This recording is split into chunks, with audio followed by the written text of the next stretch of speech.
Everybody, welcome to Squad Pod Sports, where we bring our thoughts on the latest games and sports news around the sports world, brought to you by the Sideline Sports Network. We are 4 weeks into the NFL season. Already, it's going by. We got like 13 more weeks left, which I feel like that's going to go by way too quickly as well. Yeah. It's not looking good for the home teams. We'll get to that, of course. Looking good for a lot of other teams, especially one undefeated team. Mm-hmm. There's only one remaining now. There's one. So we'll talk about, of course, what happened, the breakdown for week 4, predictions for week 5, and then, of course, we'll talk about all the other news in the NFL. Some NBA news as well, because NBA preseason just kicked off here this past weekend. It's ramping up. I haven't got to see my stars quite yet, but it's ramping up here. Yeah, so of course we're going to talk about that, and of course our bias bubble and crazy sports stat fact of the podcast. We'll just hop right into week 4 here with a Thursday night game, the Jaguars and the Bengals. A riveting game, okay? Riveting game. This was a great game. Came down to the wire. Even though it was two shitty teams, it wasn't a great game as far as performance, but it was a good football game as far as competitive, being competitive with it. So yeah, I agree. And I think this is what the hell was that? This Jaguars looked, I don't know what that was, but the Jaguars looked the best they have looked this season. Exactly. At the beginning of it, you really thought the Jaguars were going to run away with it. Yeah. But they ended up being the same team as they have been all year, Urban Meyer or not. You know what I mean? I feel like this loss caused it just snowballed into a whole mess of things. That's by Tuesday here. That's been ongoing.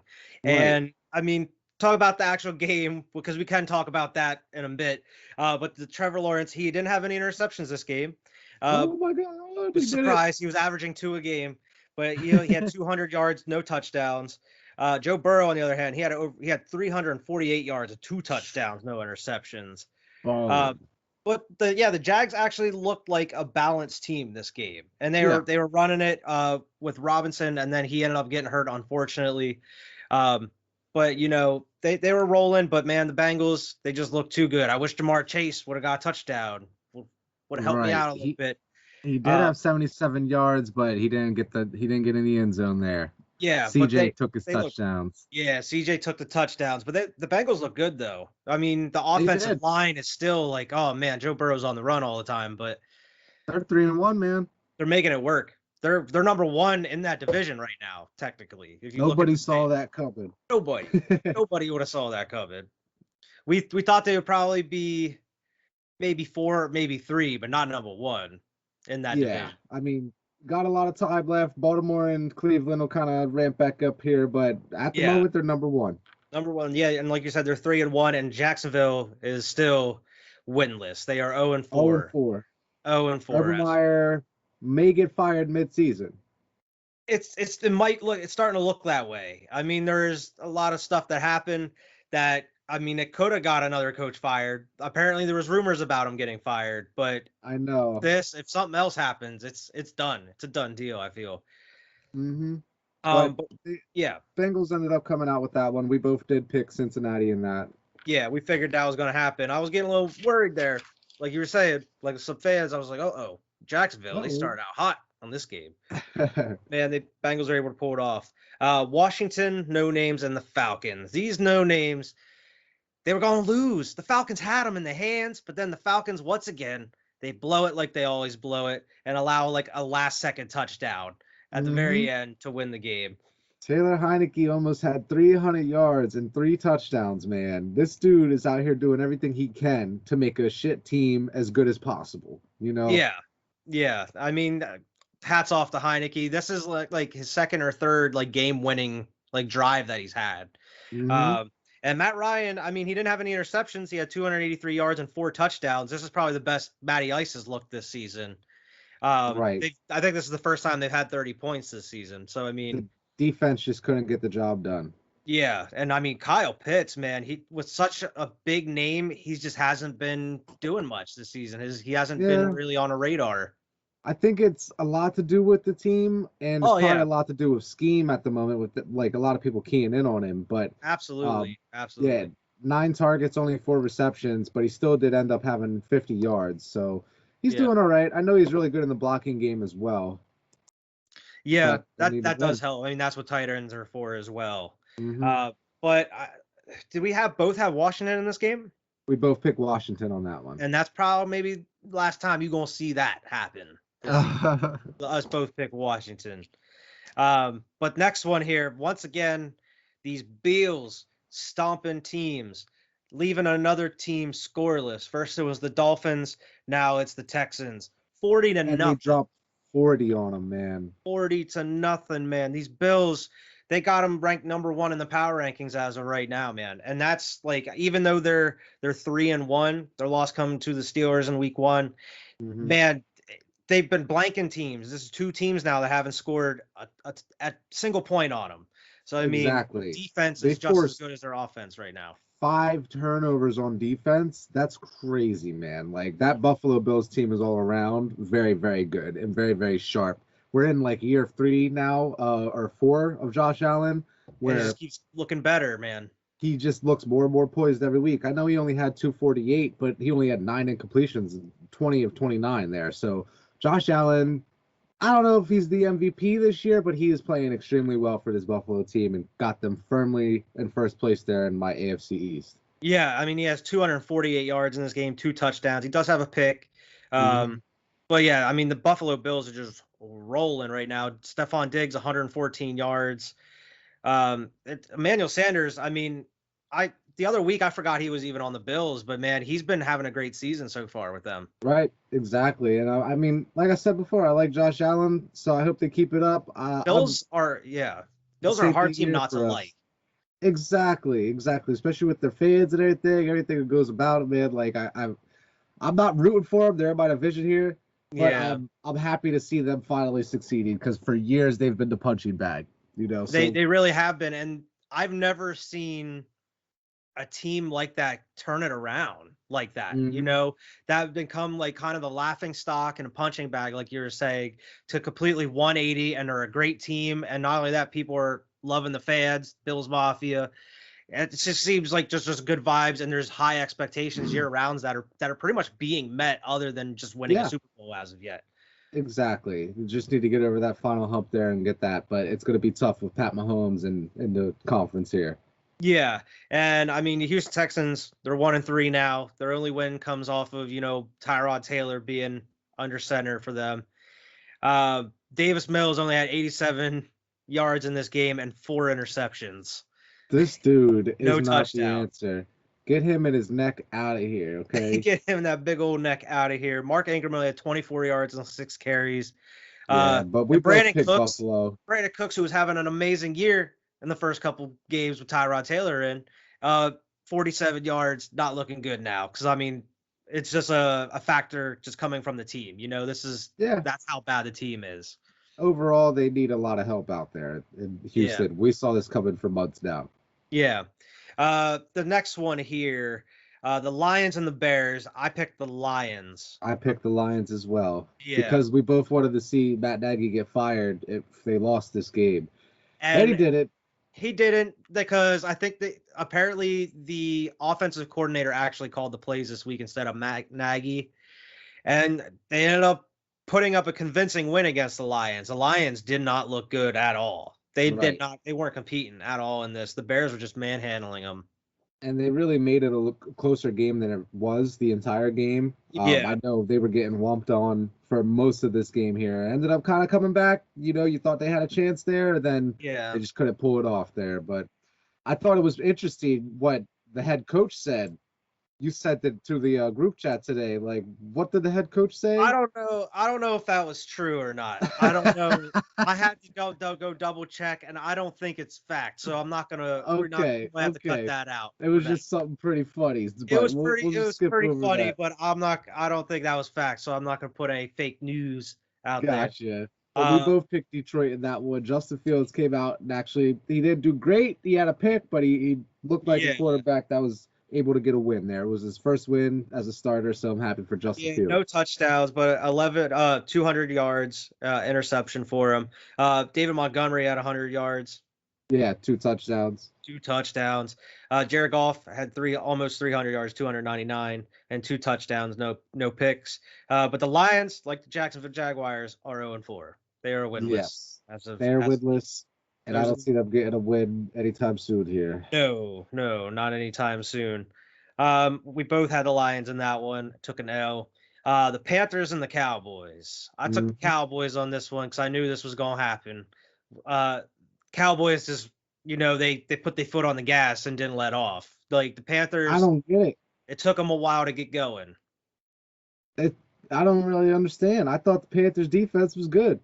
And then all of a sudden, here comes Zeke with fucking 143, like on only 20 carries, man. Like, come on now. I love me some Zeke, but I don't like being wrong. And I picked Carolina in this game. I didn't think Dallas had it in them. Yeah, I mean, Dak, he only had 188 yards, 4 touchdowns. Like, that's all he had to do. And that's what Dallas is playing really. That's why they're playing really well. Is because they're playing off of Zeke. They're playing off of the run game, which opens up the passing game when they need to use it. But if they don't have to use it, they're not going to use it. And I mean, that's what they need to do. And that's why Dak's getting away. I mean, he's had some great games this season, but like 188 yards, you can't even judge him. He's 14 to 22, 4 touchdowns, no picks, with a convincing win. They have 36 points on the board. Like, they're playing great football in Dallas, as much as I hate to admit it. They're playing great football there, and their defense, man, holy hell.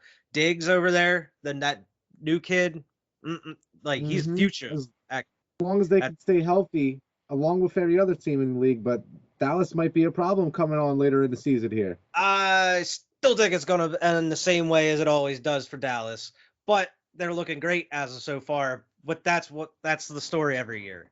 They looking great so far, but we'll see how it pans out. But yeah, the Panthers, I mean, they're 3-1. I don't think the Panthers really have anything to worry about, Panthers fans, unless they come over. They let Philly come into their town this coming week and lay the beat down. Maybe they have to worry about something after that, but who knows? They're 3-2 and they just lost to Philly, and you're like, oh god. But what's as of going right on? Now, you guys are okay. Don't panic quite yet. Yeah, don't panic quite yet. But they lost to a good team with the Cowboys, so I mean that's not like an L to really worry about for the Panthers, I wouldn't think. But yeah, I picked the Cowboys in that one. You picked the Panthers. Next one here, Colts and the Dolphins. Both of us picked Miami in this one. Yeah, I didn't think the Colts had them in it. They did. The Colts came out and they put up a good show in here. Carson had 228 yards and 2 touchdowns. He's balling out. Carson did at least what he needed to do here. Like I don't think he was balling. He saved his job. Mistakes. He saved himself from getting benched. And then Miami scoring 14 in the fourth and trying to make that little bit of a comeback there, so at least they got the win. Carson's first win in Indianapolis, so that's something to be happy about. And he's still playing percentages of those snaps there for you. Yeah, Jacoby ended up with 199 yards and 2 touchdowns for the Dolphins. Devontae Parker had 77 yards. Will Fuller, he ended up leaving the game. He broke a couple bones in his hand or something. Yeah, so hopefully he's okay. But I love to see Will Fuller out there. I hate to see him on Miami. I know, it's so weird. It is what it is. Hopefully he's okay. A few weeks and he's not out too long. Yeah, and I mean, for the Colts, I mean, Jonathan Taylor, 100 yards and a touchdown. He had this is like his first great game of the season here. Over the past 3 weeks, they just kept trying to use him in the red zone, and he had 6 attempts and no touchdowns, and he was finally able to get a touchdown this week.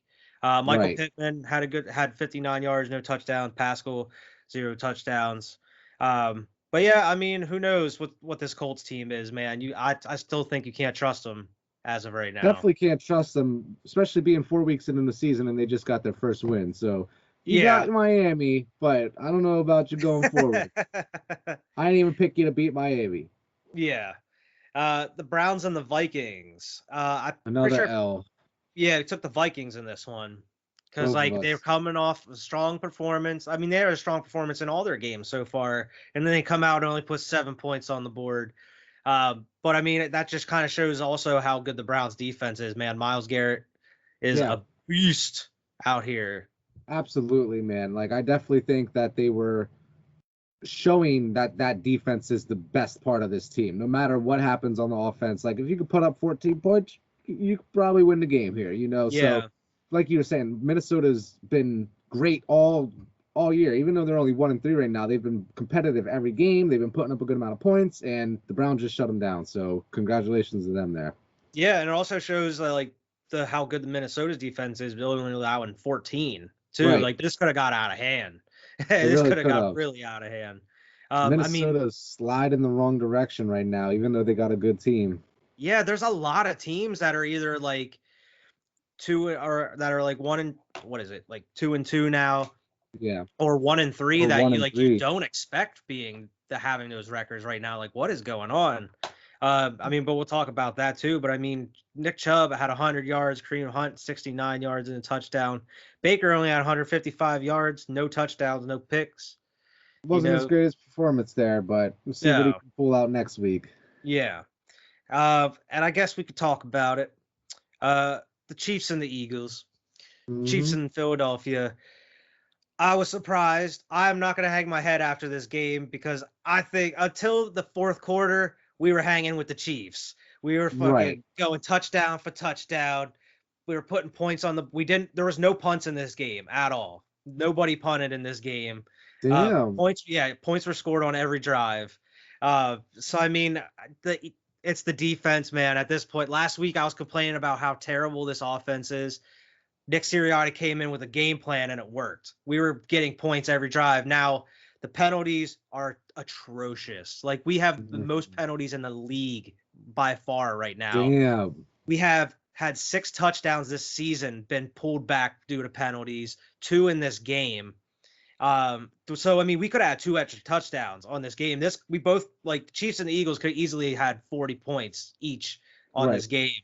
But man, we just kept shooting ourselves in the foot, and this defense just could not stop anything. The Chiefs couldn't either, but that was like the downfall for the Eagles. Is like we could not even get a stop. We had 1 pick.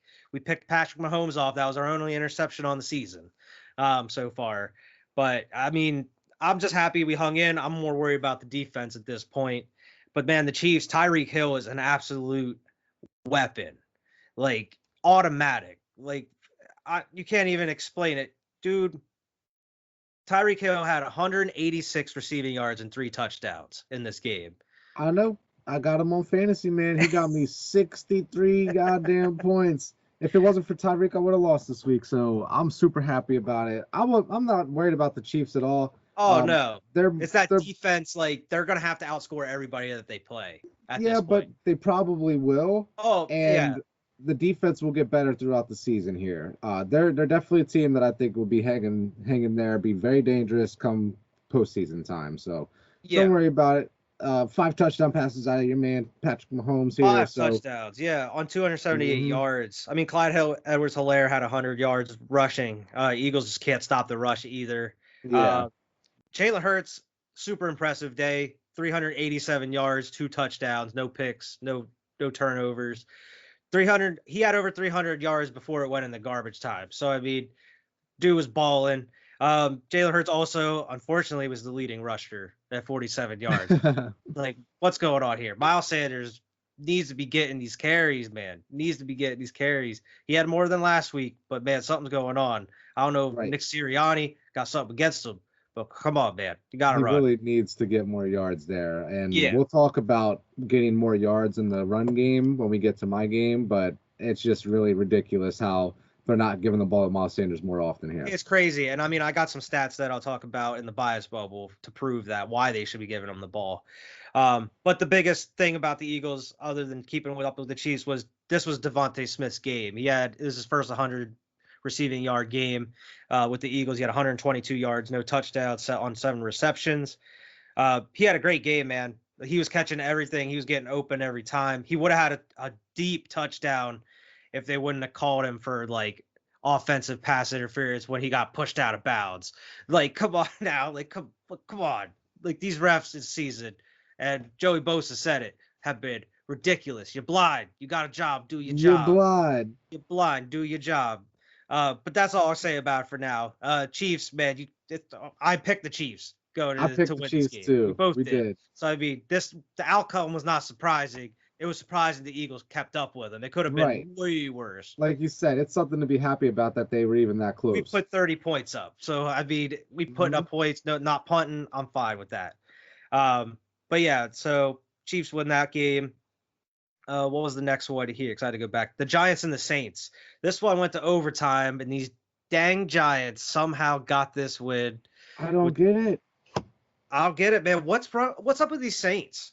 Like, They're are just these so Saints? Wishy-washy every week, man. Every week.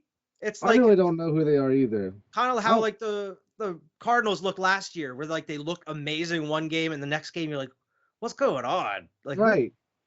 It really, I feel like it comes down to they're still trying to figure out their main identity and life after Breeze here. You know, no Michael Thomas, no Drew Brees. So that's two huge pieces that you got to kind of figure out what's going on. And some weeks they're figuring out some good things, and then the next week you lose to the Giants. So yeah, and I mean that defense that's usually really good for the Saints. They let Daniel Jones put up 400 yards, which is wild, man. Which is wild. This is his first 400-yard game. Say he did not earn his nickname Danny Dimes back yet. You know, no, he's still Danny Nichols. He's trending upward right now, so we'll see where Danny Nichols is in a couple weeks. Saquon only had 52 yards on 13 carries, but he did have the game-winning touchdown. Kamara had 120 yards, no touchdowns. Kenny Golladay, he had 116 yards. He balled. Yeah, this was one of his breakout games here as a Giant. His first year there, but I'm not happy for the Giants. You know, fuck them. But yeah. I really thought New Orleans was going to win that game. I thought so too, man. I thought that was one of the locks for the week, man. I thought the Giants were going for it. I called my lock of the week. Oh my gosh, yeah. The Titans and the Jets. Like most people, we picked the Titans. You know, you think the Titans are going to win this game. What's going on with these Titans now? Their defense isn't working. Their offense isn't clicking at times.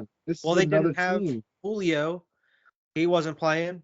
Or A.J. Brown. So, I mean, they didn't have the two number one receivers. Their two top receivers. Right. And Derrick Henry, he balled out like he could, but he could only do so much. I mean, he did have 157 yards, but like you said, he can only do so much there. Yeah, you can only do so much as a running back. If you can't stop the Jets offense, then you got a lot of trouble going forward. So I'm not really too fond of Tennessee right now. So we'll see where they land as far as their opponents, but they need to get healthier here. You can't win games without Julio or A.J. Brown. No, against the Jets, then you're not going to win against anybody. You know? Yeah, because, I mean, Zach Wilson had 297 yards, 2 touchdowns, and an interception. Their leading rusher had only 38 yards. But 111 yards here for Corey Davis. He had a great game and a touchdown. So, I mean, the Jets they somehow were able to pull it off in overtime. I'm still not picking the Jets probably the rest of the season. I think they said this was the first time ever that the Jets and the Giants went into overtime on the same day, and they both won. Mm-hmm. Yeah. So, I mean, I don't know. Maybe it was just a New York miracle that day that they were both able to win. Fluky day. Or New Jersey miracles. They call them New York, but we know where they're at. We know where you at. We know where you at. But, I mean, I'm still not picking the Jets probably the rest of the season because I still don't trust them. No. I don't feel bad about my pick at all. Now, this next one, we obviously, if you watched last week, we did differ on the Cardinals and the Rams. You picked the Cardinals. I thought the Rams were the hot team. They looked like the best team in the NFL. And now, man, Cardinals undefeated still. Looking like the best team in the NFL. Prove me wrong. Looking pretty damn good out there right now. Kyler Murray, man. He didn't have the greatest game, like, statistically, as far as, like, having 400 yards or anything like that. But he did exactly what he needed to do. He still had 39 yards on the ground and over 200 yards passing with 2 touchdowns. So I think, in my mind, Kyler Murray is the MVP right now. And we're going to say right now. And like I said, it's just barely thinning out like a Brady or a Josh Allen, because even Derek Carr's like faltering here. So yeah, I don't know what's going on, but I know the Cardinals are 4-0, and I picked Buffalo, Arizona for the Super Bowl. So like it's rolling. Let's see if it happens. It's on a trajectory. And I mean, like you're saying, I think both of those are the top 2 MVP candidates as of right now. Like I'll put Kyler number 1, and then you probably Josh Allen number 2 now. Josh Allen number 2 there. But yeah, the Cardinals looking great. They're looking great. I mean, their defense they're making the stops they need to make, but they're not looking as dominant as they were the first like 2 weeks, but they're still making the stops they need to make in these games, man. And that's what matters in as football. Long as they can keep figuring it out and stay in games and not let anything get away from them, where Kyler Murray's forced to play hero, they should be just fine going forward here. Exactly. And I mean, even though like they were able to win this game, they put almost 40 points up without really having to go to D-Hop much. Exactly. I mean, because Ramsey was on D-Hop and he was covering him, man. He wasn't getting much. Shutting them down. So I mean, you got like Christian Kirk over there, you got AJ Green balling out for him. So I mean, they got a couple different options now that they were able to add AJ Green free from the Bengals. So I mean, Chase Edmonds and James Conner as well. James Conner's been running the ball hard, man. Conner, yeah, we talked about him last week. James Conner, like leaving Pittsburgh, renewed his career pretty much. He's having a great season. But they're 4-0, number one in the NFL right now. I mean, maybe not only undefeated team. Right, exactly. They're number one in the standings. Yeah. So I mean, you picked the Cardinals, I picked the Rams on that one. Next one here, the Seahawks and the 49ers. I picked the 49ers in this one, I think. Didn't we both? Both of us picked the 49ers in this one. Yeah, because Seattle is showing nothing. They lost to Tennessee, and then Tennessee loses to the Jets, and I'm just so confused. I don't know what to do right now. What is the NFL? What is the NFL? Inconsistent. Chaos. That's what it is. It's ridiculous. Ridiculous. The Seahawks decided they're like, yeah, let's go out and win a game today against these 49ers. Apparently, Jimmy Garoppolo got hurt, like a hamstring injury. He was out. They're saying he's questionable. He could play this coming week.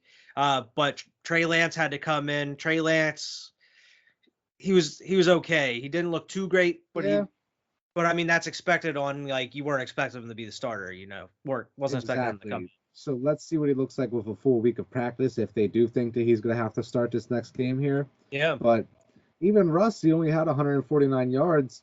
Yeah, I was going to say that Jimmy ended up with more yards than Russ. Jimmy and Trey ended up with more yards and Trey only played half the game, but. He did have 41 yards on the ground as well, but Russell Wilson had a rushing touchdown and 2 through the air there, which really put them over the 49ers, which is a great team. The 49ers are a great team, but that division is tough, and they're going to be beating up on each other all year. Exactly. And I mean, and also for the 49ers, Deebo Samuel's like solidifying himself as a top wide receiver. He's getting like 100 yards a game right now. Like it's crazy. He had 2 touchdowns and 156 yards in this game. Deebo Samuel's having a hell of a season so far in 4 games. Everything he can to keep them alive right now, man. Yeah. So I mean, I'm glad I have him on my fantasy team because he's helping a lot. And he's having a great season. I can't wait to see how he ends the season, like what he ends up with an extra game now on the season with 17 games. Right, statistically, exactly. Yeah. You see a lot of records broken because of that. Exactly. It's going to be crazy to see what some of these records get set as here going forward. Mm-hmm. So we both picked the 49ers. We lost on that one. The Ravens and the Broncos in this one. I think the Ravens. Finally got another W here. We both picked Baltimore. Denver wasn't fooling us on this one. I knew it. Yeah, and I mean, a part of that was because Teddy B got concussed. He got knocked out of the game. In the concussion protocol, he wasn't allowed to return. And then I put old Drew Lock out there, the deer in the headlights, and it didn't work out well for him. They only ended up with the 7 points, and I think Teddy B had got that touchdown, didn't he? Let me double check here, but I know it was a receiving touchdown, so it had to have been, yeah. Yeah, Bridgewater had that touchdown. Drew Lock had an interception. They didn't even put up any more points after Teddy B exited. But the Ravens ended up tying a record from the 70 Steelers with 43 straight games with over 100 yards rushing, man. So if they get another 100 yards rushing next week, they set a new record for 44 straight games with over 100 yards rushing. Yeah, and there's a lot of controversy. Huge part. Revolving around this because Vic Fangio out here being salty, saying, "Oh, they out here risking their bodies doing an extra play when they could have kneeled it. They were going for the record." And then like John Harbaugh, savage, came out here and said, "You're throwing the ball in the end zone with 10 seconds left. I don't know that there's a 16-point touchdown. It's going to be possible right there." Yeah, exactly. Exactly. Had to come right back at him. Like, shut the hell up, Vic Fangio. You're barely 3-1. Like, you're 3-1 because of the fucking schedule makers felt you sorry don't like for it. you. Stop us. Exactly. Stop us. Like, come on now. Be the ones that don't let us get that record. Yeah, and I mean the score was 23-7, but Denver, the defense was giving the Ravens problems all game.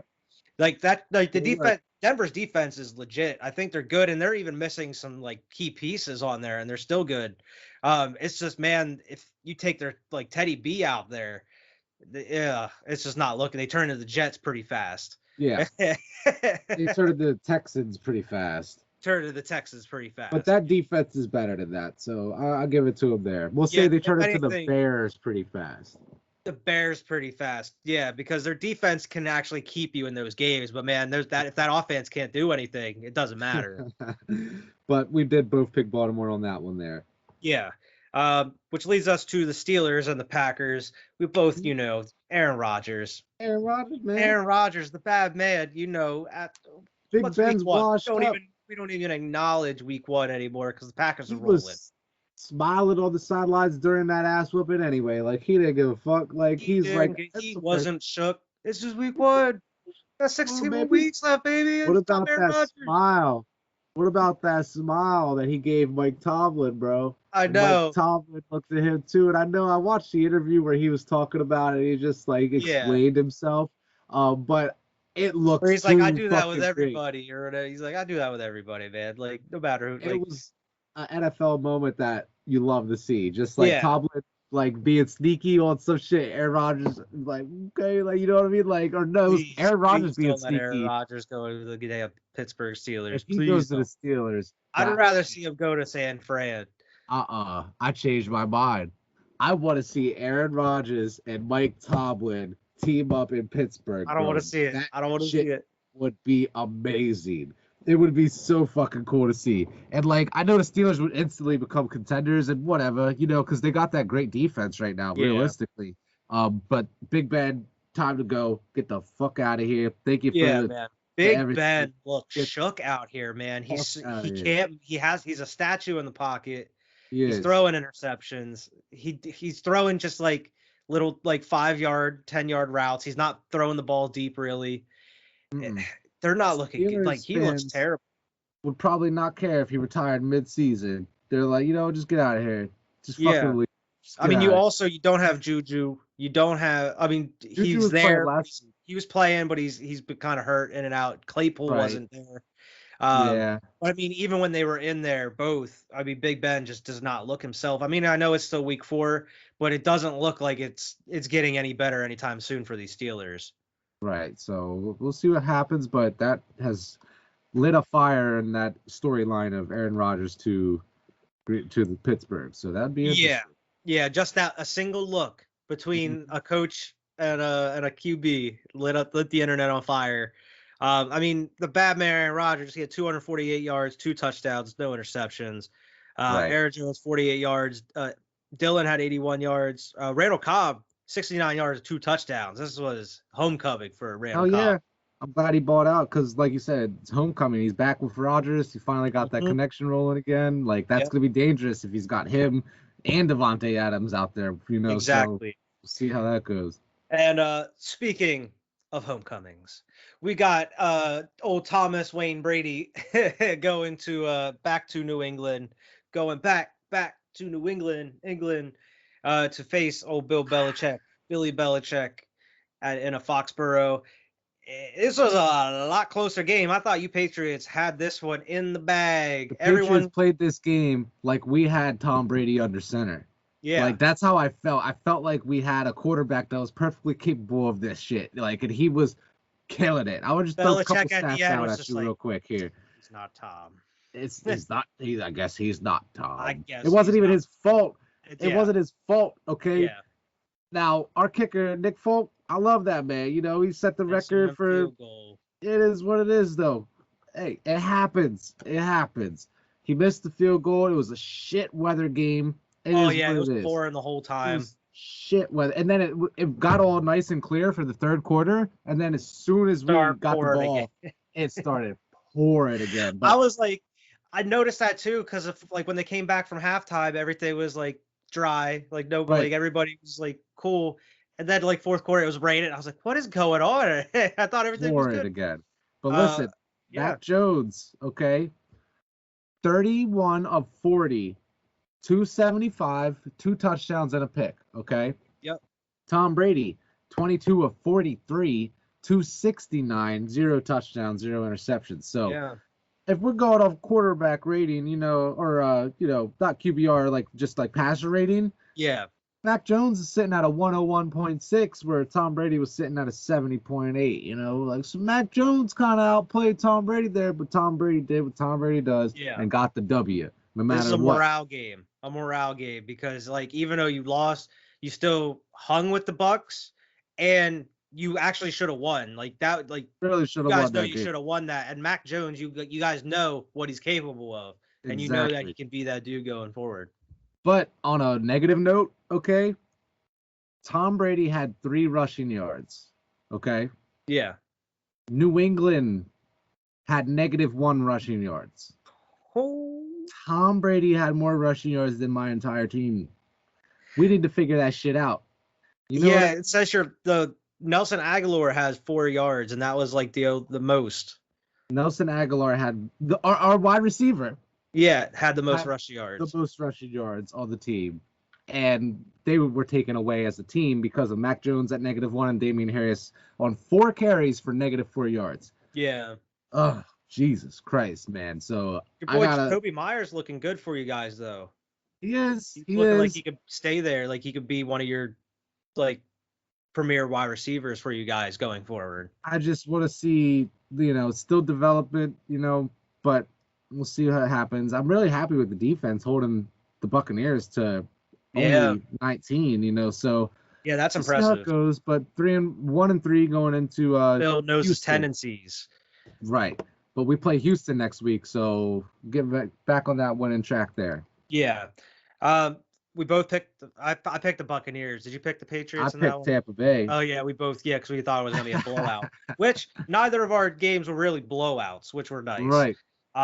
So that brings us to the Monday night game here. Raiders and the Chargers, which was weather delayed, and they played in a dome. Can you explain this? Yeah, like what the hell? I don't understand how you play in a dome, but it was weather delayed due to lightning. Right. I don't understand. But this really showed you Justin Herbert. If you didn't learn it last week, this week Justin Herbert is the real deal, man. Like these Chargers are the real deal, man. They're 3-1. Exactly. Eckler with 117 and a touchdown. Justin Herbert out here slinging it with 3 touchdowns, man. 3. They're doing exactly what they need to do in that division right now to prime themselves for a nice position for seeding and everything. I know it's only week 4, but you got to think about these things every week. Yeah, and I mean, they really shut the Raiders, who were looking great. They were undefeated. They shut them down, really.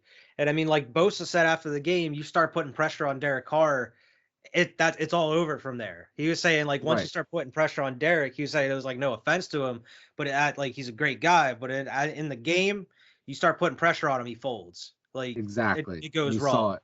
And you saw it. Like they only had 14. He only had 196 yards, 2 touchdowns, interception. But the Raiders just could not get anything going. And they had one they could have went on a drive there towards the end to kind of put momentum back, and they just could not get it going there. Mm-hmm. But we'll see how they go. They're still 3-1, so they still have nice, a nice record after 4 weeks. So see what happens there with the Raiders. But yeah, I really think the Chargers and the Chiefs are the problem in that division here. Yeah, absolutely. The Raiders are going to be there, and I think the Broncos, even though they started out hot, I think they're probably going to be last in that division by the end. Yeah, exactly. So that's the breakdown of week 4 here. Before we roll into our predictions for week 5, we're going to go over all the extra news and other news, kind of our little shirt fire news here. Rapid news. As of today, Cowboys surprise released linebacker Jalen Smith, which this is a big surprising drop, and because he has like $8 million on the books, and I'm actually kind of hoping the Eagles go out because we need a linebacker. So maybe hopefully I mean, the only thing is we never really do well picking Dallas players up. They always turn out shady. So, I mean, this could be a ploy. Jerry Jones is like, we're going to release him. Hope Philly picks him up after this. Philly gets him. And then he's going to come back to us. With info. With some info. But I actually wouldn't mind picking this dude up because we need all the help we can get at linebacker to help stop that run. Bears are the only team in the NFL that hasn't reached 1,000 yards offense yet this season. Wow. As a whole offense. As a whole offense through 4 games. Mac Jones has 1,012 yards passing. Yeah, I mean, so does Jalen Hurts. He has over 1,000 passing yards. What the hell? We already talked about Joey Bosa. His quote about the refs. He said, "Refs are blind. I'm sorry, but you're blind. Open your eyes and do your job. It's so bad, it's unbelievable. These guys have to do a better job because it's been years of terrible missed calls left and right." He out here. He gonna get fined probably. He's gonna get fined, but he's right. He's right. This man is right. This man is right. Saints. Terrible calls. Terrible calls. I mean, I say about it during Eagles games, but I see it every game. Like there's all these terrible calls, and it's very consistent. It's ridiculous. The Saints agreed to sign free agent kicker Cody Parkey, so you might be seeing some doinks, some double doinks going down in New Orleans. Hey, at least that dude's getting another chance. Getting another chance to prove himself. Marshawn Lynch is serving as the NFLPA first ever chief brand ambassador. He's going to help support development of players past, present, and future, both on and off the field, which is awesome. It is. I love to see Marshawn staying close to the game like this, man. Anytime you get more Marshawn news or Marshawn coverage is a fucking treat. So it says Beast Mode's poised to help NFLers tackle taking care of their mentals and stacking the chicken. Like he says. Awesome, man. I love Marshawn Lynch. That's awesome. Jaguars owner Shad Khan released a statement saying that Urban Meyer's conduct over the weekend has been inexcusable, and now he must regain our trust and respect. That will require personal commitment from Urban to everyone who supports, represents, or plays for our team. Damn, so he's making it real, man. He's making it real. All that shit real. Urban Meyer out here fucking bar getting lap dances from women that aren't his wife. We talked about it a little. We hinted at it earlier. Now we talk about it. Urban Meyer, after the loss, apparently it was a heartbreaking loss to the Bengals on Thursday night. So much so that in unprecedented events for the NFL, Urban Meyer didn't even fly home with the team on the team plane, which is unprecedented, especially after a loss. And he decided to go to his own restaurant that he owns in Ohio, and grinding up on a girl that is not his wife. And of course, people out here, photos, post on social media. Hey, that's Urban Meyer. What's going on here? Is that Urban Meyer? That can't be Urban Meyer. It was crazy. I saw a picture today of someone take a picture inside of like the bar, like that area that he's at. And on the wall, it has just pictures of Urban on the full wall. And one of them is him winning the title and him with his wife on the wall, which is crazy. Crazy. This dude, I'm glad he's not associated with us anymore. Well, rumors were going on, like internal talks with the Jaguars before the statement was released that they were talking about firing him on a moral contract type of thing. Where all right, we got to terminate you. You're a loose cannon at this point. Yeah, you're wild. You're doing wild. Shit you're too wild. You got to go. We're not supposed to be doing in the NFL, man. So is Urban trying to get fired at this point? He's just like, hey, this NFL is not for me. I don't want to seem like a quitter, so maybe I get fired. He's only 4 weeks in, man. 4 weeks in. I thought it was going to take a little bit longer I thought it was take a lot longer for this all to crumble, but it is crumbling at a rapid pace, man. And so the news as of today was that apparently these are according to players from the Jaguars. They're unnamed sources, unnamed players, because they didn't want to give out their names, saying that he was scared to talk to the team together. So he talked to all the position groups separately about the situation. And then apparently as soon as he would leave the room, they were just like, what the fuck's going on? And just started laughing. So it seems like he's just losing the locker room at this point. And nobody's just they think he's a joke now in Jacksonville. So yeah, it's went from bad to worse. It's going to be Urban Meyer's not coming back. He's a one and done if he doesn't get fired in this season here, man. Yeah, Doug Peterson gonna be coaching the Jaguars next year. Yeah, some shit or Matt Nagy. Or Matt Nagy. Probably Doug Peterson coaching with Matt Nagy as his offensive coordinator. Exactly. And they'll go 2-14. You might want to write a post-it note of that shit down. Jaguars coaching staff for 2022: Doug Peterson and Matt Nagy. But going to the next one here, Dolphins sent wide receiver Jakeem Grant to the Bears for a 2023 6th-round draft pick. Bears David Montgomery is out 4 to 5 weeks with a knee sprain. So it looks like they're going to have to rely on who's their second running back there? Tariq Cohen. I mean, you still got Justin Fields too? You still got Justin Fields too. A little look at the 2021 first-round wide receiver draft picks so far 4 weeks in. Jamar Chase for the Bengals, 297 yards, 4 touchdowns. Dolphins, Jalen Waddle, 200 yards and 1 touchdown. Devontae Smith, 237 yards and a touchdown. Kadarius Toney for the Giants, 92 yards. And the Ravens, Rashad Bateman, no stats. No stats. So rookie wide receivers out here doing their thing, a couple of them. Doing their thing. The ones you expected to. Yeah. Jamar Chase, he's leading by far in touchdowns. But it seems like as far as yards, they're close. Yeah. We'll see how that pans out by the end of the year there. This could only happen to a team with no name, but a federal law enforcement raided the Washington football team facility last week with head trainer Ryan Vermillion placed on leave due to an ongoing criminal investigation as unrelated to the team. It's saying it's unrelated to the team, but the facility. But they were just like a collateral in the whole thing there, collateral damage. Yeah. Because he works there. Like, geez. Trainers out here peddling steroids and pills or something. I don't know. I'm interested to see what more information comes out on that. Yeah. Washington's always dealing with something there. Oh, it's always something with these guys. And it's always like something crazy within like house or something, Something not football related too. Exactly. Not even football related. None of this shit is football related. A lot of shady things going on over there in Washington. Oh my God. Bears head coach Matt Nagy reiterated to reporters today that Andy Dalton is going to be the starter once healthy again. So once again, even after a win with Justin Fields, he's like, nah. Not gonna do it. I mean, like, honestly, Justin Fields isn't playing that good that it would be like, oh, he's the starter. So, yeah, but come on, man. Like at this point, like you got to develop QB. Exactly. Might as well let him develop. Give him game reps, man. Like, don't. Exactly. That's the only way you can let him learn. Right. You're gonna sabotage this young man. Yeah.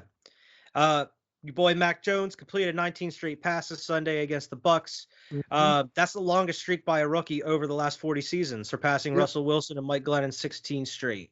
He tied Tom Brady's Patriot record. I didn't see that. That's crazy. Tied it. Didn't pass it, but tied it for the record for longest completion streak. So that's nuts. I was like, damn, young Tom Brady out here. Okay, let's go. Talk about Tom Brady here. The last rookie QB that beat Tom Brady was Geno Smith. Damn. That's how long ago. Rex Ryan, yep, on the Jets. Tampa Bay, Tom Brady becomes the 4th QB in history to beat all 32 NFL teams. Legends, all of them. And he also is now the number 1 in all-time passing yards. Right, who he passed Drew Brees for that.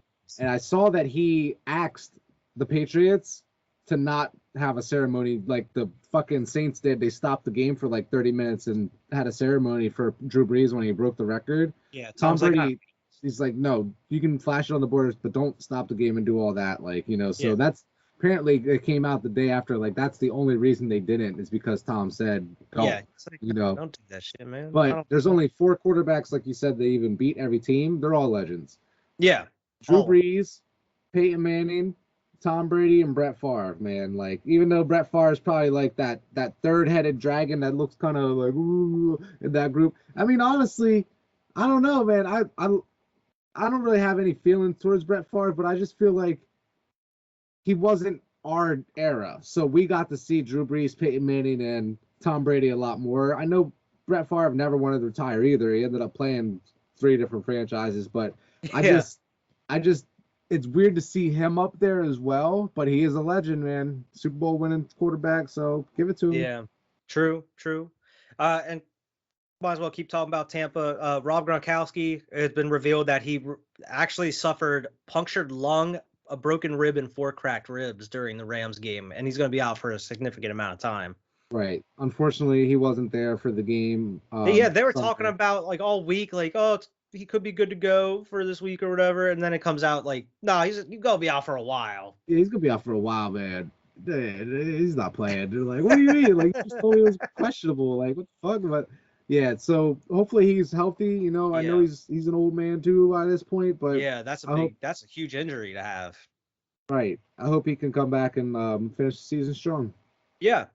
This is kind of an updated story from a week or two ago, about, I think it was Aaron Jones or Devontae Smith, his father ashes in that little necklace. Aaron Jones, yeah, he had his father's ashes in that necklace, that little pendant. The Packers equipment manager has built a pocket into his jerseys now that he can put it in, that he can actually put it in and close it up so it can't be lost. And I thought that was really cool. Yeah, I thought that was awesome as well. That way he's always going to be with him. Like, he doesn't have to worry about losing it or anything like that. He could just roll with it. Yeah. And I actually have, speaking of the Packers, Devontae Adams had a quote. I thought that was pretty cool. He was talking about on ways that teams can stop him in the game. He said, there's 2 ways that teams can stop me. They tried one in this game, but I was resurrected. And that's whenever, he took that hit and he was out for a minute. And then he said, there's 1 left. And then he said he's not going to say what that next thing is. So I don't know what that next thing is. Maybe his death. Maybe they have to kill him. Yeah, you have to kill him. But the other way is to just knock him the fuck out. He said there's 2 ways. They tried one in that game, and I was resurrected. So there's 1 left. And he's like, I'm not divulging what that one thing is. Oh, my God. Why would he even say that? I don't know. I thought it was a pretty cool quote. He's just trying to look badass. It was pretty badass quote. It's even more badass because they're winning too. So yeah. DJ Chark for the Jaguars suffered a fractured ankle, out indefinitely. Top wide receiver for them. That's never good. Yeah, but they're not going anywhere anyway. Yeah. Richard Sherman signed with the Bucks. He played in that game. He had a lot of time in that game because they had another cornerback that got hurt again. Like, they're down there. I think their 3 starting corners that they had are all out. Yeah. So, I mean, he's already getting significant playing time. Now, the last thing, a bit of news here I have is the Bears signed a purchase agreement to buy Arlington Park and are expected to work on building a new stadium. Mm-hmm. So, Soldier Field look like it's going to be gone. It's time for an upgrade, man. Not for an upgrade. Bring the Bears into a new generation. Like the Knicks. Like, I know Madison Square Garden is all, famous and everything, blah, blah, blah, but, like, it's time for an upgrade. Or you need to either completely renovate that entire stadium or, like, move, Yeah. Just name it the same thing. Just build a new one. Yeah, exactly. Like, why can't you just do that? Same thing. So that leads us into, let's talk about our week 5 picks of the week. We're going to go through every single game and talk about the outcomes. So here we go. We talking about Thursday night. Could be a good game here. Rams and the Seahawks. Finally, a good Thursday game. Good Thursday night game for the first time this season. The Rams are 2.5-point favorites over the Seahawks, and man, I gotta pick these Rams. They're coming off the hell. Seahawks, you don't even know what you're getting with them each week. I completely agree with you. The Seahawks are the wishy-washy team of the year here, where you don't know what the hell you're getting out of them, like the Saints. So even though the Rams lost last week, they lost to a very good Cardinals team. I could see us both being wrong about this. Like, don't get me wrong, I could see Seattle winning this game, but I have more faith in the Rams, especially coming off a loss, to get this taken care of here. Matt Stafford has been playing great so far this year. Exactly. He's already got 11 touchdowns. That defense has been playing amazing too. So I mean, against the Seahawks, who are already wishy-washy, I think the Rams are going to come up with that one. Mm-hmm. We'll go in here. The Jets and the Falcons. 2 teams I would really not normally bet on here. Yeah, I don't want to pick either of these teams. Atlanta are 3-point favorites in this game, and I think I'm going with the Falcons as well. I think I'm picking Atlanta. I have to. I can't pick the Jets. It's in London. It's in London? Mm-hmm. I didn't see that. I have seen nothing about that. So, yeah. I'm it's in picking London. New York. I'm going to go off the handle here. I'm going to pick the Jets. Okay? Just because it's in New York. It ain't in. It's a home game for Atlanta, but it's not a home game. So I'm going to pick New York. They're hot off that win from last week. Zach Wilson's like, oh, yeah, I'm an NFL quarterback. Like, let's go. I'm going to pick New York on that one. I know I said I wouldn't, but I'm going to pick New York. Okay. Yeah, I'm gonna pick the Falcons in that one. Packers and the Bengals here. 2 3-1 teams. Packers are only 3-point favorites on this game, surprisingly. It's still tough to pick against Aaron Rodgers, especially against the Bengals team that has like a taste in our mouth of being pretty terrible. I can't do it. I can't pick against Aaron Rodgers. I can't do it either. The Bengals are overperforming right now, and the Packers are underperforming, and they're still both 3-1. So that tells you everything you need to know right now. I'm going with Green Bay on this one. Yeah, absolutely. I'm going Green Bay as well. We're going to get this one out of the way here. Eagles, Panthers. Carolina are 3.5-point favorites. This is in Carolina. What you thinking? Man. I didn't know that's who you played this week. Yep. I'm going to roll Philly. I'm picking Philly as well. I'm going to roll Philly, especially after last week, like knowing that Jalen Hurts could put up the yards and the stats that he can, and then knowing that Dallas put up what they did on the Panthers here. So that defense isn't quite as scary as it was. Yeah. I'm going to roll Philly in that one there. Yeah, I think I'm rolling with Philly. I think they're going to get their second win of the season here. Now, the only thing, like I talked about it before, I'm worried about the Philly defense, but, Carolina's offense isn't nearly what the Chiefs is. So, I mean, I think they'll be able to get some stops here and there for them. So yeah, I mean, I'm picking Philly in this one. I hope I don't regret it. Yeah, me too, man. The Lions and the Vikings here, and I will not bet the Lions in this one. I'm going with the Vikings. Yeah, bearing some weird ending here, the Vikings are going to win this game hands down. Yeah, and the Vikings are 7.5-point favorites. So I mean, I'm definitely going with the Vikings. The Steelers and the Broncos. Pittsburgh are 1-point favorites in this game. I don't know the status of Teddy Bridgewater in this. I don't know if he's going to play. That's big. I don't know what he's going to do. I'm going to pick Denver. If he's in? Yeah. Regardless. Ooh. Because I really do not trust Pittsburgh whatsoever right now. That defense is nice, so they might hold Denver to 14. But can Ben put up 14 right now, man? Like, they only put up 17 last week. I'm going to pick Denver in this one. I hope Teddy starts, so it gives me a better chance. I hope you let me do this. I'll pick Denver with you only if Teddy Bridgewater's playing. If he's not playing, if it's Drew Lock, I'm picking Pittsburgh. Nah, can I do that? I can't do that? Because that's how I feel, but I'm just rolling with Denver regardless of God live and die with whether Teddy Bridgewater starts or not, because we record on Tuesday. Or you can pick the Steelers. You got Ben Roethlisberger. He's got 4 touchdowns on the season through 4 weeks. Oh my God, this is a hard decision. The same as Mac Jones. Mac Jones has 4 touchdowns through 4 weeks too. Yeah. Jalen Hurts has 7. Exactly. Exactly. Picking the Steelers. Okay. I'll pick the Steelers.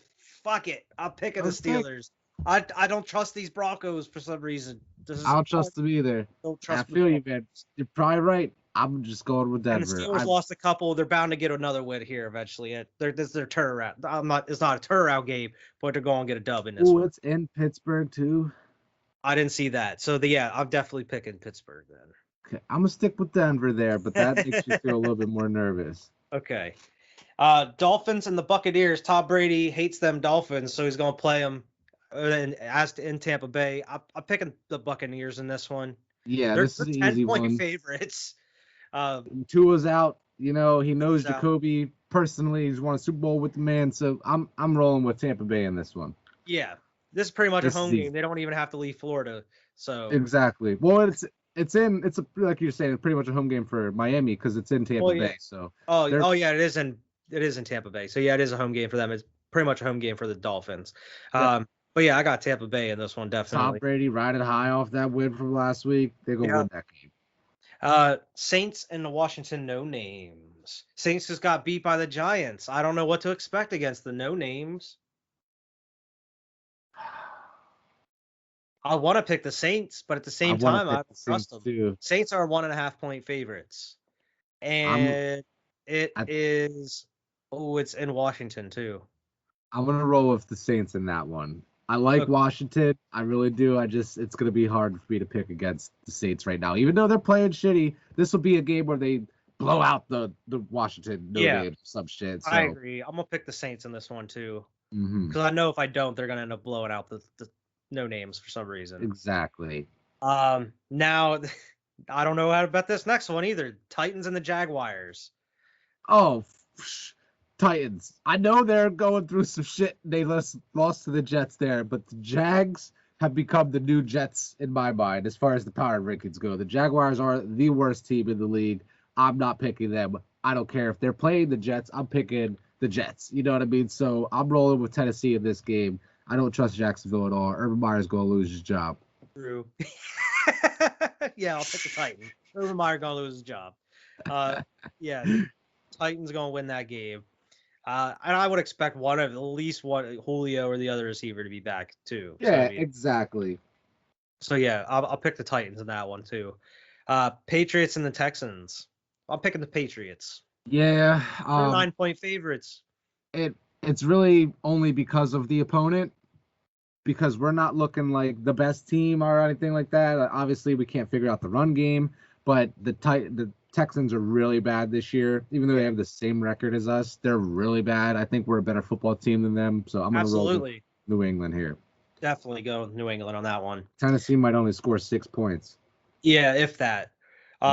Bears and the Raiders. I mean, the Texans, not Tennessee. I'm sorry. Texans. I know what you meant. Bears and the Raiders here. Las Vegas are 5.5-point favorites. Yeah, I'm going to have to roll with Las Vegas in this one because I think they're a better all-around team as well. They just ran into a really tough Chargers team last week, man. Yeah, I'm going to roll with the Raiders as well. I don't think the Bears are going to end up getting the dub over them. Justin Fields the best there, but... Yeah, exactly. Las Vegas. Next one, very interesting. The Browns and their high-powered defense versus the Chargers and our high-powered offense. This is tough. This is very tough. I don't know. I'm going to let you pick first on this. I don't know. I'm going to pick the Chargers. I think they're 1.5-point favorites. Yeah, I think the Chargers... I feel like they've just been so creative on offense with their different plays and the way they're running, like just the runs and the way that they're designing their pass plays. Like they're not what you would normally see. So I think they're very well designed, which I think is, even though the Browns have such a great defense, I think they're going to be able to get fooled. And I think the Chargers have a good defense as well. And the Browns, their offense is very kind of like, they have a question mark to me because they're missing Jarvis Landry. I mean, their run game is good, but who knows? They're going to have to pass it at some point. So is Odell going to be that dude? He's going to have over 100 yards and maybe a touchdown or two. What's the Browns going to do to beat the Chargers? That's my question. Is why I'm not picking the Browns. I agree with you there. I agree with everything you're saying, but I'm going to roll with Cleveland in this one. As because it's only a 1.5-point game here. Even being in home there for the Chargers. So I'm going to roll with Cleveland. I think Odell does have a great game here, even though the defense is nice in in Los Angeles there. But I'm going to roll with Cleveland, have another disparity there with you, just because I don't feel too strongly like as far as either one of these teams winning this game. So I'm going to pick different than you just for the sake of that. You know what I mean? Okay. Because I agree with everything you're saying, like as far as that goes, but it's a coin flip to me on that one. Oh, yeah, I totally agree. Either one of these teams. I think the Browns could definitely win this game. Mm-hmm. Yeah, I think it's going to be close for sure. This next one I don't, though, is the Cowboys and the Giants. I think the Cowboys are going to mop the floor with the Giants. Yeah, Danny Nichols is going to get his name turned into Danny Pennies after this game. Okay, it's going to be bad. In Arlington. Yeah, it's in Dallas. Yeah, it's in Arlington, and they're 7-point favorites. Definitely going with the Cowboys. They're gonna be 4-1. Yeah, fucking Cowboys, man. But I'm picking them this week here. The Giants have no chance. Yeah, 49ers and the Cardinals. I'm rolling with the Cardinals in this one. Mm-hmm. You might 5.5-point favorites. I like when you pick against the Cardinals because I am not picking the Cardinals or picking against them. I'm picking the Cardinals every week, man. Yeah. Every week until they prove me, like, give me a reason not to pick you, more or less. Yeah. I love Kyler Murray. I'm definitely rolling on the Cardinals train from now until they, like you're saying, until they prove me wrong. Right. Which leads us to this probably going to be the Sunday night game in a while now. This is the Bills and the Chiefs. This is probably going to be an amazing game. Whether it's high scoring or not, it's going to be close and competitive. Kansas City are 2.5-point favorites. Based off of what I've seen out of Kansas City so far this year, I'm picking Buffalo in this game. I'm picking Buffalo as well, man. And that's crazy that we both picking Buffalo because I soon as I saw the game, I thought about it, and like the Chiefs have an amazing offense. They can kill you. Their defense you can shred their defense at this point with the run or with the pass. So I mean, and I think the Bills have a great defense right now too. So and that prolific offense right now. And great offense. So I mean, all you need to do is stop the Chiefs maybe 2 times and score on those 2 times. Chiefs put up 21, 28 points. The Bills could win this game, putting up 34 or something like that, easily. Yeah. So yeah, I think I'm rolling with the Bills too on this one, man. I think you're correct. And then you go to a weird Monday night game, the Colts and the Ravens. I don't trust them Colts. I don't trust them either. Baltimore is a 7-point favorite, and it's in Baltimore. Yeah. I'm rolling with Baltimore on this one here. I'm rolling with Baltimore as well, man. Lamar always has great games when he's in prime time, so I'm going to roll with that. He's probably going to have 100 yards rushing, and they're going to continue that streak of 44 straight games with 100 yards as a team. So go Baltimore on that one. Go Baltimore. I think I saw somewhere Lamar Jackson's like number 7 or 8 in rushing yards right now as far as all the running backs. That doesn't surprise. Yeah, because last week or the week before, he was like number 3 or 4 on the top rusher list. So, I mean, that doesn't surprise me. It's crazy, man. He's just Michael Vick 2.0 out here. He is, for real. So, I mean, that's the end of our week 5 predictions. I wouldn't recommend betting on it. We haven't been as hot this season so far. I wouldn't either. This season is not as good as last year. Right now, our records are, and they've been up on the screen here, but we could address them here. The records are 38-26 for Wyatt. 39-25 for me. So he's catching me. Came back by 1. I'm exactly looking to tie it or surpass you this next week. We do have a couple disparities here in this upcoming week, so there's a chance for one of us to pull away or get closer. Yeah. You might even pass me if you get too, so we'll see what happens. But that was our pick for the week. Yeah. So we can just roll right in. I don't really have too much NBA news here. The biggest news story that came out pretty much right before we started recording, the Nets.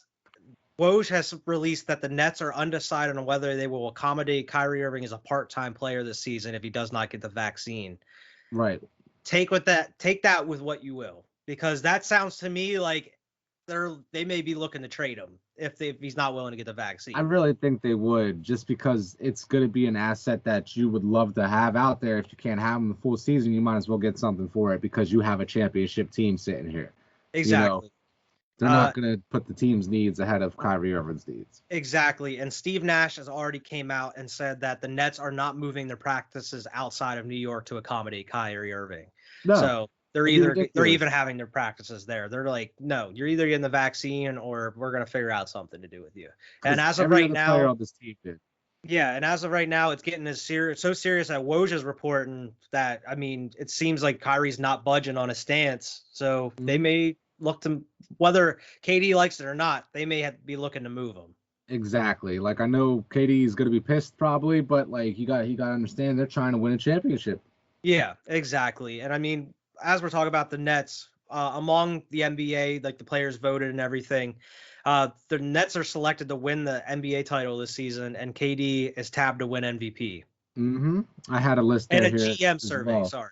It was a GM poll. But Durant MVP, Brooklyn with the chip. They had best offseason was Miami. They had most surprising move was Westbrook to LA. They also had the Jalen Green as pegged for Rookie of the Year, not Cade Cunningham. And then the most improved team, the Chicago Bulls. Hey, that's what I'm talking about. I like that. Next year, Kevin Love apparently is going to come off the bench if he's still with the Cavs at the start of the season. They're like, nah, Okay. you're not a starter. We're going to make you come off the bench. Sorry, man. Yeah, I mean, if they got someone better at the position, especially a young bull they're trying to develop, that makes sense. Yeah. Apparently Kawhi Leonard's ahead of schedule with his ACL tear rehab and could return the season. Awesome, because I know I was just telling you a couple weeks ago, like he's expected to miss this entire year. So if he could come back and actually play at least, say he comes back for 25 games in the playoffs, that would be awesome. Yeah, exactly. We see DeAndre Ayton for the Suns. Apparently the Suns are reluctant to make a deal give him a deal because he wants a max contract.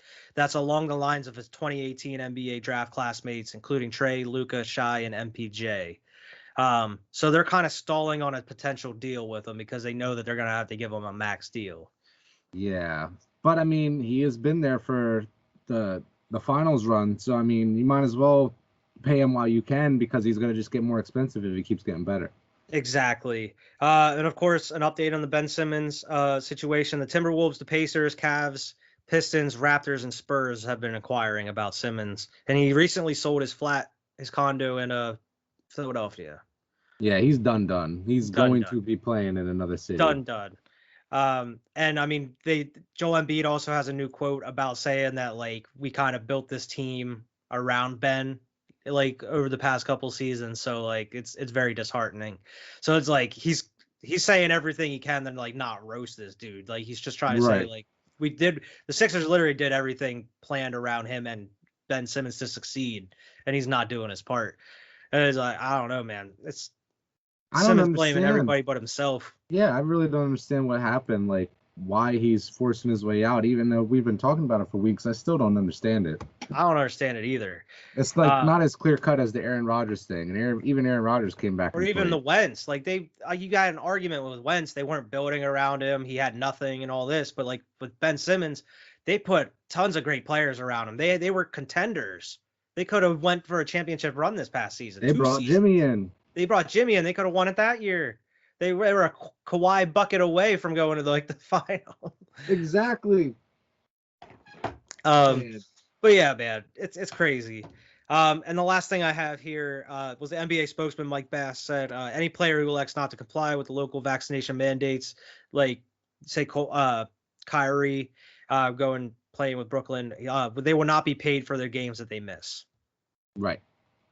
And lastly, we had the great fortune to witness Pau Gasol's retirement from professional basketball today. He had a press conference there in Barcelona. Obviously, we don't have the means to travel to Barcelona to do this. I can't do that. Even so, I would have to pay to get a translator while I was there because I don't, I don't speak the fluent language there. But it was awesome to be there in the Zoom meeting, the Zoom press conference, and actually see Pau talk and talk about his whole career and what he plans to do going forward. It was really awesome. And he did talk about Kobe Bryant. I wanted to say this quote. He said, "I want to make a special mention to Kobe Bryant. I very much like him to be here, but that's life. He taught me how to be a better leader, better competitor, and what it meant to be a winner." And I mean, that's amazing, man. I'm getting choked up even reading the damn quote. Yeah, like I'm listening to you, and I'm like as soon as like all I could thinking is like I wish Kobe could have been here. You know what I mean? Like yeah, but that's life. That's what he said. Yeah, that's life. He also said that now that he's retired, he's gonna kind of work with his he has his charity foundation and everything that he has set up. He's going to work to fight national obesity in Spain, he said, work with different charity organizations. He talked about that he could consider coaching. He said head coaching and being a coach is a lot that's involved, a lot of traveling and all that. He said he could see it, but he could actually see himself more consulting or being like kind of an executive with a team. That way he's kind of in one location and everything, Right. Doesn't have to go to every game, Yeah. And he's also talked about, possibly helping younger players that are looking to go into like professional sports or into the leagues, kind of help them train and kind of develop their craft as well. So, I mean, it's looking like he's going to be very active here in his retirement. Right. Pau Gasol, the fucking man. 2 championships. I'm forever grateful to Paul Gasol, man. Yeah, and I mean, I was a huge fan of him even on like when he was on the Lakers, with his title runs and being with Kobe.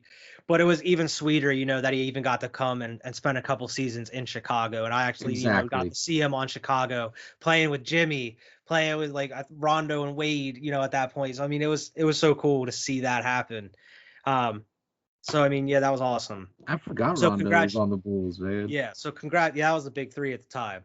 Yeah. But congratulations to Powell, and I'm looking forward to see what he does here.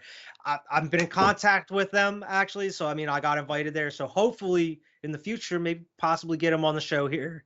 I would love to have his career. Couple questions, just anything they'd be willing to give us as far as like time, because I know he's probably a super busy man, but that would be amazing. Absolutely. And I mean, ESPN Los Angeles also posted a photo of like your guys' Laker jerseys that are retired and had a photoshopped one of Gasol in there and said a matter of time. So it's looking like you guys are going to retire his number here soon too. Yep. I'm pretty sure the Lakers came out, and I was going to save this for my bias bubble there, but they came out and already said they're going to retire. Oh, really? Okay. Yep, we're going to retire it. Spoil that. I didn't know that was news already. All good. Like, I know, like they just said they're going to be retiring that number 16. Won 2 chips, man. Two great ones. One over Boston. That's a huge rivalry there. So I love that. I hope they do it this year. Yeah, absolutely. So yeah, that's all the news that I have. So we can roll right into the bias bubbles here. You can go ahead, Verb. Yep. So I mean, I only had a couple things for my Lakers. One was that Gasol's jersey being retired, and then we ended up losing that preseason opener to Brooklyn. We weren't really playing the starters, I think only Anthony Davis got some time, and he only played in the first quarter. Yeah. He ended up with like 6 points or something like that, but he had a quote after the game where, and I'm paraphrasing here because I don't have it in front of me, but he was saying pretty much, we're nowhere near where we need to be. We have a lot of work to do. He's saying like as far as the offense, he's not worried about the offense. They will figure shit out. He's like, we got Braun, Melo, Trevor Ariza, Westbrook. I'm not worried about the offense. Defensively is what he said they need like defensive language, like they need to be talking a lot more on defense, things like that. But we are known for being one of the best defensive teams in the league as is. Yeah. But we're also a completely different team than we were last year. So so who knows what you're going to look like this year? Knows what it's going to look like as far as that side of the ball. But that's one thing Anthony Davis was really saying. He's like, I'm really trying to focus on getting my rhythm back. I missed too many games last year. I really want to just get out there and play. So I'm really excited for Anthony Davis at full strength here. Please stay healthy. Gentle giant. That's what you really need. Gentle giant, please stay. But that's really all I have for my Lakers because we're still in the preseason. I think we had another game, or by the time this airs, we would, and they already announced Westbrook, LeBron. They're not playing in this one either. Yeah. So it's going to be another one of just kind of our role players trying to get in there, and I'm sure Davis will play a little bit as well. But as far as my Lakers, or as far as my Patriots, James White is officially on the IR. I don't know if we talked about this last week. It might have just been kind of like in between there because we weren't sure on his status. Yeah, because I had to hear it too. Yeah, I'm pretty sure he's going to be out the entire rest of the year here, which sucks. Yeah, that really does suck. Especially with the running backs, like us as a team having negative 1 yards is just fucking ridiculous. Damian Harris did nothing. He really could not do anything. And the Buccaneers didn't even have JPP out there, man. He was hurt, so it's just some of the run stoppers. I just don't understand it there, but we'll get it together. They'll figure it out. They're still using – Belichick always uses the first 4 weeks as an extension of the preseason, so let's just keep that in mind, Vernon, okay? It's been a bad September. He's just figuring it all out, okay? And then we are going to be re-signing Jamie Collins, okay? Yeah, we talked about this, I think, last week. We pretty much kind of called this, that this was going to happen. He's back. I'm super happy about it. Even though, like, he's not the same player he was back then, it's a great piece for depth. It's a great piece for knowing our system already. He's going to be able to fit right in. Yeah, you just plug and play. Exactly. He's going to be able to play great snaps for us. Going to be nice seeing him next to Hightower again. I love that. I'm super happy that Jamie Collins is coming back. Yeah. And just wanted to talk about that game a little bit here with Tampa Bay. It was so close. I am so happy the fight that they put up there. It was a dirty game as far as just rain and just weather and just ugly. But Mac Jones stood in there. He was composed the whole time. He just looked like an NFL quarterback. He really looks like the best quarterback out of the group of rookies right now. Even though record doesn't reflect it, he looks like he is, like everybody was saying, he's the most NFL-ready quarterback out of the group. Even though he might not be. He really has proved it. He looks so like cool, calm, and collected under pressure. His completion percentage is high. I know he's throwing some little like dump offs, and people keep giving him shit for that, but he's don't have rookie mistakes, man. Yeah, man, but he's not super flashy or anything like that. He's just trying to win games for us and not lose them. So let's just keep it up. Keep developing. QB for your Patriots and Bill Belichick. Exactly. He can just mold him into whatever the fuck he wants. Exactly. But that's all I really had there as far as the Patriots. I know we play Houston next week, but we already talked about that a little bit there. Okay. I mean, the Flyers, NHL still is in preseason right now. Flyers won a couple, lost a couple. It's still preseason. Preseason for the Bulls just started tonight, and we crushed the Cavaliers, 131-95. The starters, we were missing Patrick Williams and Kobe White, and a couple other players. We missed like two of our rookies didn't play as well. And the actual starters, Ball, Levine, DeRozan, Vucevic, and I know Caruso, I don't think he's a starter, but he still got like starter time. They only play like 20 minutes, like half the game. DeRozan ended up with like 13 points. Vucevic had 10 points and 9 rebounds already. It was crazy. This dude, Javonte Green, was balling, dude. This dude, like he was in the starting lineup. He was balling. Lonzo ended up with 8 points. Zach LaVine had 25 points, man, in like 20 minutes. He was out there hooping. But Caruso, he ended up with like a double-double, man. He had 10 assists and 10 points in like 20 minutes. So, I mean, and this offense, man, it looks so exciting. I mean, I know it's just preseason and it's against the Cavaliers, but it looks so much different than last season. It's so fast-paced. It reminds me how the Warriors, how they're like passing so quickly and getting in between players and they're setting up ball stuff. Movement, man. Exactly. And I mean, some of these highlights, like they're just no look passes, and Caruso, like they're already saying how great Caruso is on defense and how great he is at getting the ball. I've been telling you. That dude is the shit. And he's already proven that in one preseason. And they're saying even out of camp and training camp, they're already raving about how Caruso is on defense and helping other players and stuff. So like, I mean, there's team to keep an eye on as these Bulls go forward because they look pretty good. Exactly. They're going to be a surprise this year. Exactly. I'm fully expecting playoffs this season. Me too. Going into the Eagles, even after just tearing his Achilles, Brandon Graham has been scootering his way straight into the facility each and every day during the week. And he's been there in team meetings helping out players as well. I expected that. I expected him to still be around the facilities there. Yeah. Seth Wickerman released a new book that broke down the inner workings of the New England Patriots. And he also apparently has revealed part of the reason why Malcolm Butler was benched during the Super Bowl and Super Bowl 52. And this is the excerpt from the book. It says, in the lead up to Super Bowl 52 against the Philadelphia Eagles, Patriots cornerback Malcolm Butler and defensive coordinator Matt Patricia traded heated words at a practice over the former Super Bowl hero's lack of effort. Butler was demoted at the team party after New England's loss. Butler responded to teammates asking why he was benched by saying, "These dudes," about the coaches, according to the book. "These motherfuckers," he said. So Malcolm Butler, like, not happy.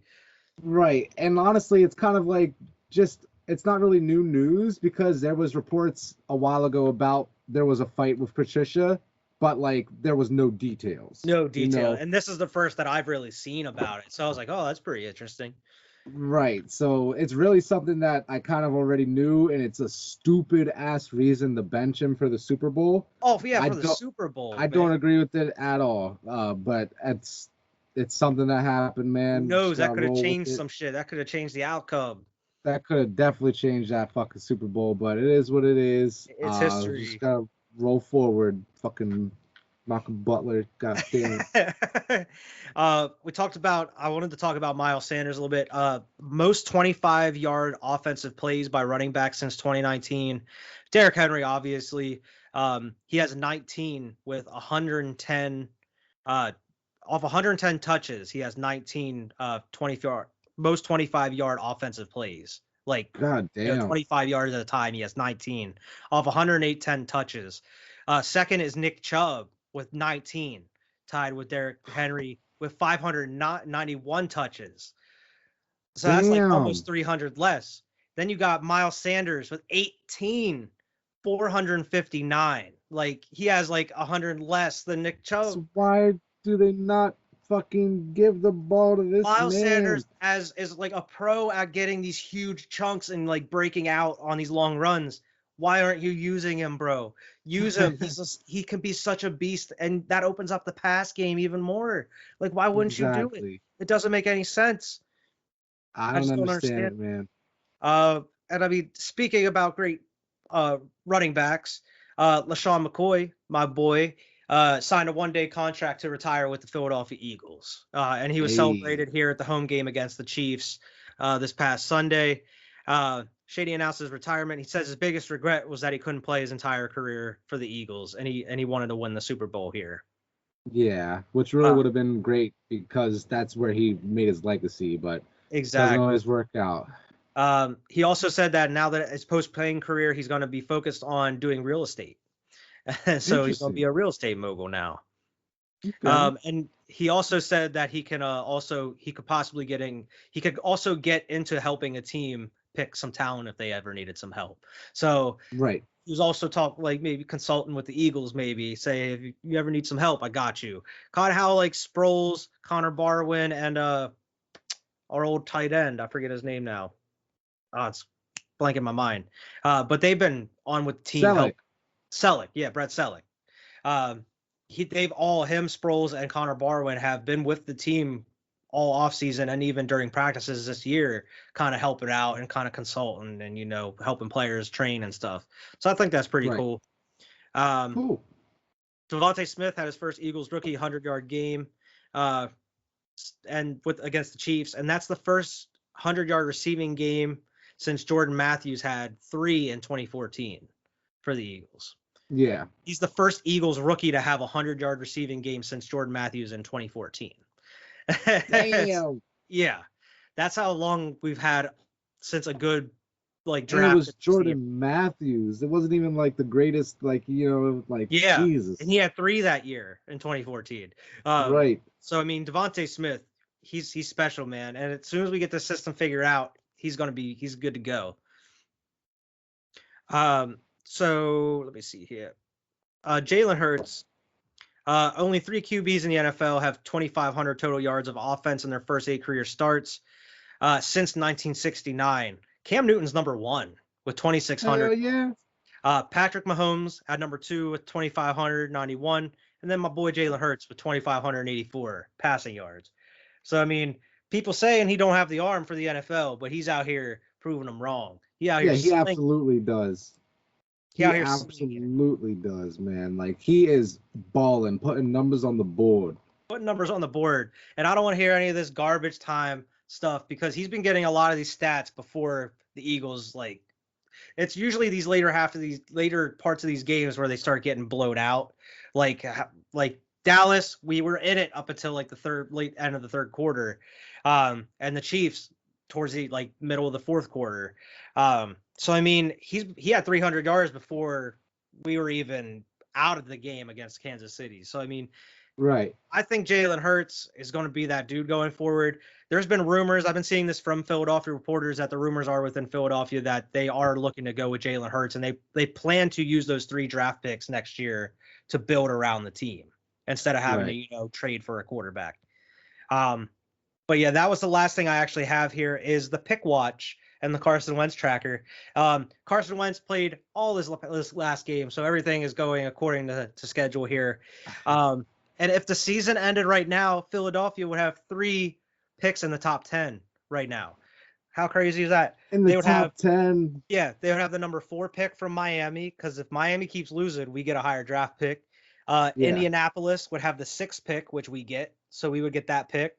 And then we would actually have our own 9th pick because we've been bad. What do we have, the 10th through the 11th? Something like that? Like, it was fucking ridiculous. No, you actually. Oh, you have the 8th. You're right ahead. Oh shit! You would be right ahead of us. We're even worse. Jacksonville and Detroit are 1 and 2, and then the Jets are 3 if that ended today. Hey, we can get a top 10 pick. I'd be happy about that shit, man. But that's all the bias bubble I have this week. Now on to the last part of the show, the crazy sports stat fact of the podcast. The crazy sports stat of this week: the Clippers can go 82-0 for the next 8 seasons and would still have a losing record all time. For the next 8 seasons? Yeah, the Clippers could go 82-0 for the next 8 seasons and would still have a losing record all time. And I even double checked the stat. I was like, hold up, I had to go look at this. It's true, man. It's true. They would still have a losing record. Crazy. That's like I've heard one where it's like Steph Curry could miss the next 400 threes he takes and he would still have the highest percentage or something like that. You know, those numbers are off, but like that's a wild ass stat. That shows you how bad they've been for so long, man. Yeah. So I mean, hopefully the Clippers can find some success, but they're not going to get over to a franchise winning record anytime soon. No, I don't want to see them have any success, any at all. Even after they moved out of your stadium. Even after they moved out of our stadium, because of this man right here, he's said single-handedly because the Clippers are like, do you ever see that story where they're like, we can't draft you? They were gonna draft Kobe, but they're like, the NBA will laugh at us if we draft a 17-year-old. Look what happened, you stupid motherfuckers. That's the type of curse that they need to just, they're going to have. It's going to be burning them for the rest of their lives. It's like the Calvin Johnson curse for the Lions. Exactly. Fuck the Clippers. Fuck the Lions. Treat your players better. Treat your players better. And that's the message of this podcast that we're going to leave you on, is treat your players better. And NBA, treat your players better, NFL. That's what you got to do to be successful. Treat your players better. You won't get a curse put on you.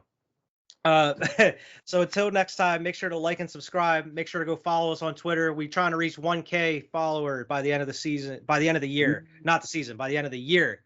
We up to 860 as of right now. Damn. Rolling. We're on track. We got a couple months left. So hopefully we can get to 1K by the end of the year. Tell your fans. So until next week, everybody, we'll see everybody later. Peace.